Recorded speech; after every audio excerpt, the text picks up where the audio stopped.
Assalamualaikum warahmatullahi wabarakatuh. Waalaikumsalam warahmatullahi wabarakatuh.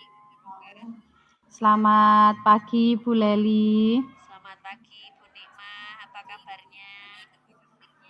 Alhamdulillah sehat. Bahagia juga meskipun ada berbagai permasalahan dan kendala biasa dengan anak-anak. Ada apa? Kok sepertinya Iya, ini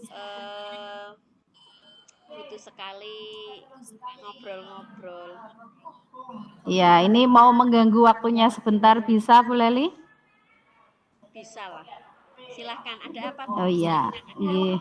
Mau curhat saja. Akhir-akhir ini, mulai di awal tahun ajaran ini kok banyak sekali fenomena di sekolah saya itu anak-anak ketika pelajaran itu kok tidur. Saya kira kan hanya di pelajaran saya, artinya kan pelajaran saya mungkin membosankan. Tapi ketika saya tanya ke rekan-rekan ternyata itu juga dialami oleh semua rekan-rekan saya. Ah, bikin kurang semangat ini untuk mengajarnya, hilang semangatnya Bu Leli. Iya kok sampai cerita berbagi dengan saya seperti ini. Eh, Memang kenapa kok tiba-tiba kok pengen cerita itu loh Bu Nikmah itu. Iya, saya berharap saya dapat langkah yang bisa saya lakukan untuk menangani anak-anak yang ini, yang tidur ketika pelajaran ini. Agak mengganggu sih soalnya karena tidak hanya satu saja, ada dalam satu kelas itu bisa 1, 2 anak yang bahkan sampai tertidur pulas. Ya, jadi harapannya nanti saya bisa mengambil langkah untuk mengatasi anak-anak yang seperti ini. Biasanya Bu Nikmah mengetahui bahwa murid-muridnya pas ketika mengajar di kelas kok dengan ada yang ngantuk seperti itu atau tidak memperhatikan pembelajaran. Biasanya itu Bu Nikmah dalam menanggapi atau apa ya, menghadapi anak-anak ini itu dari skala 1 sampai 10 itu seperti apa dan apa yang Ibu lakukan ini? Kalau perasaan saya terhadap anak-anak atau menghadapi anak-anak seperti ini ada di angka 7 lah, agak sudah cukup mengganggu kegiatan pembelajaran yang dilakukan. Nah, biasanya kan saya tanya anak-anak ini, kok jam segini, jadi tidak hanya di jam pelajaran siang saja, tapi jam pelajaran pertama pun ada anak yang sudah tidur. Jadi saya tanya, masih pagi kok sudah tidur, tadi malam tidurnya jam berapa gitu. Jadi rata-rata anak-anak itu yang tidur di kelas, mereka di rumah itu tidurnya di atas tengah malam, ada yang setengah satu, ada yang jam setengah dua, bahkan ada yang jam 3 itu baru tidur Bu Leli. Ya memang kadang itu kita juga memiliki murid-murid yang seperti itu. Kadang saya juga memiliki hal yang sama. Tapi selama ada siswa yang memiliki tipikal yang seperti itu, yang akan Ibu lakukan atau yang sudah Ibu lakukan itu seperti apa biasanya itu? Yang sudah saya lakukan sih ya baru sebatas menanyakan kenapa kok di jam pembelajaran tidur. Kemudian saya juga tanya ke rekan-rekan apakah si anak ini kalau di pelajaran beliau-beliau ini juga tidur. Saya takutnya anak-anak ini tidurnya hanya di jam pelajaran saya saja. Artinya kan pembelajaran saya membosankan bagi si anak ini. Tapi ternyata tidurnya itu tidak hanya di jam saya dan anak-anak yang tidur ini juga anaknya sama. Jadi si anak ini mungkin memang ada permasalahan nggih. Nah itu yang sebatas sudah saya lakukan selama ini. Hmm, Kemudian ada nggak Bu hambatan-hambatan yang selama ini Ibu lakukan untuk mengambil solusi menghadapi anak-anak itu? Kira-kira ada hambatan tidak?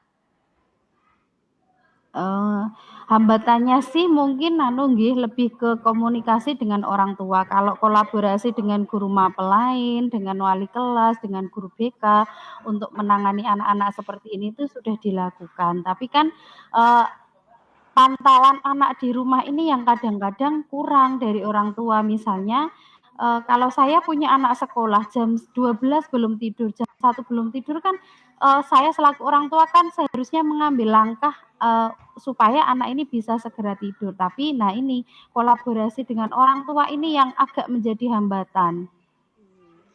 Nah, dari hal ini dengan hambatan itu kira-kira eh, Bu Nikmah akan merencanakan apa terkait dengan hambatan ini?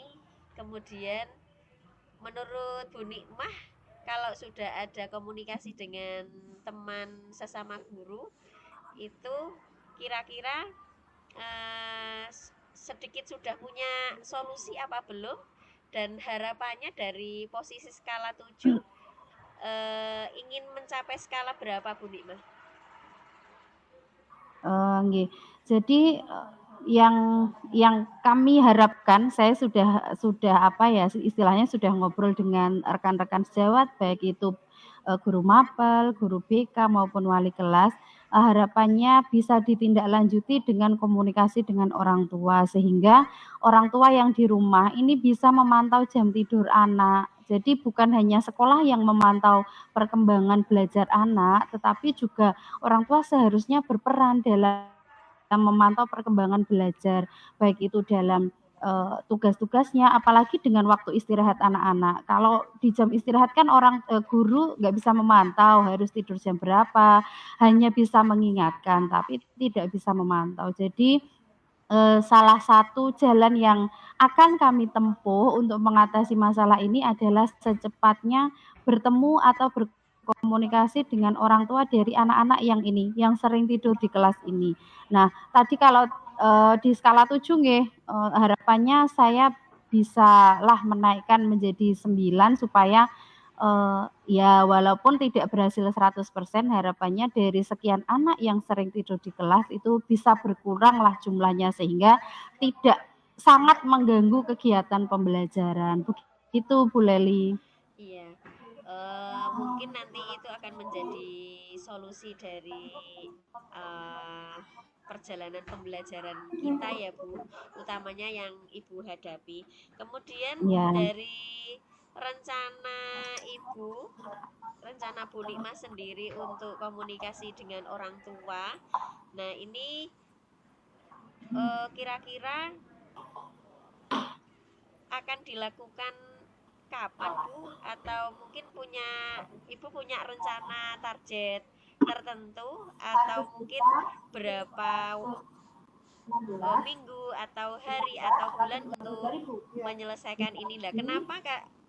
Terus kenapa anak-anak yang memiliki masalah seperti murid-murid yang Ibu hadapi tadi, katakanlah tidur di kelas, anaknya sering males-malesan itu, kenapa harus harus segera diatasi seperti itu, Bu? Untuk target waktu sebenarnya kami, BK terutama nggih, sudah mulai mengambil langkah memanggil, atau mendatangkan orang tua dari anak-anak ini. Tapi kan tidak 100% orang tua bisa hadir di sekolah karena ada juga orang tua yang, pada jam diundangnya tersebut sedang bekerja dan sebagainya. Jadi, komunikasi yang akan kami lakukan selain mendatangkan orang tua ke sekolah, kami juga akan mengambil langkah, mendatangi orang tua di rumah atau home visit. Jika memang tidak bisa, kami akan mengambil langkah terakhir yaitu lewat komunikasi melalui telepon. Jadi bagaimanapun kami harus bisa berkomunikasi dengan orang tua dari anak-anak ini supaya ini tadi, pantauan rumah itu bisa bisa lebih, apa ya istilahnya, bisa lebih terpantau lah kegiatan anak-anak di rumah. Karena itu tadi, secara perkembangan fisik, anak-anak SMP itu kan masih dalam tahap tumbuh dan berkembang. Jadi kalau istirahatnya kurang kan tetap berpengaruh juga terhadap tumbuh dan kembangnya anak-anak ini. Begitu Bu Leli. Iya Bu, dengan adanya komunikasi mungkin juga akan membuat salah satu solusi dari masalah-masalah ini ya Bu. Tentunya dengan sharing kita ini juga akan membawa sedikit kelegaan kita lah untuk menghadapi anak-anak yang memiliki tipikal seperti itu. Oh iya Bu, Iya, dari apa yang iya, Ibu iya. lakukan tadi, rencana tadi, kira-kira menurut Bu Nikmah itu target ukuran keberhasilan tentang rencana yang akan Ibu lakukan itu kira-kira seperti apa ya? Eee, saya anggap, apa ya, solusi ini berhasil ketika kami sudah mampu atau berhasil berkomunikasi dengan orang tua, baik orang tua datang langsung ke sekolah maupun kami yang mendatangi orang tua di rumah, ataupun alternatif terakhir, kami dapat berhubungan melalui telepon dengan orang tua. Jadi saya sudah anggap berhasil ketika saya sudah menyampaikan apa yang menjadi permasalahan anak-anak di sekolah, tetapi, permasalahan itu berangkatnya ada di rumah, begitu Bu Leli. Berarti apa yang akan dilakukan Bu Nikmah itu insya Allah akan ada tempatnya dan mungkin keberhasilan yang akan dicapai dengan komunikasi langsung dengan orang tua, dengan teman-teman sejawat juga, seringnya berdiskusi, menyampaikan informasi yang setiap kali kita hadapi dengan anak-anak, mungkin itu juga sudah menjadikan kelegaan ya Bu. Dan sampai-sampai Bu Nikmah bercerita seperti ini akan memberikan sebuah kelegaan tentunya, yang mana nanti muridnya Bu Nikmah dengan harapan-harapannya akan lebih baik lagi dari sebelumnya. Iya. Kira-kira seperti apa Bu? Bagaimana setelah cerita ini? Setelah ngobrol kita ini rasanya gimana?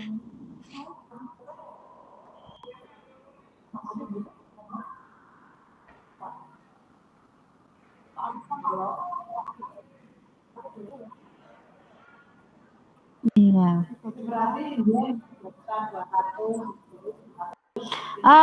Setelah saya cerita ke Bu Leli,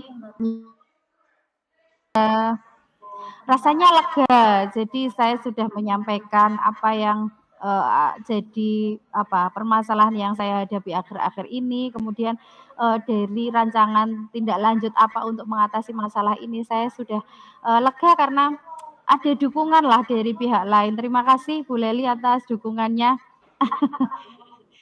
Ya Bu, sama-sama. Lain kali kita bisa bertemu lagi, ngobrol. Siap loh kita ngobrol karena dengan kita ngobrol seperti ini, sharing itu memberikan kita lebih bisa banyak belajar lagi tentang keunikan murid-murid kita.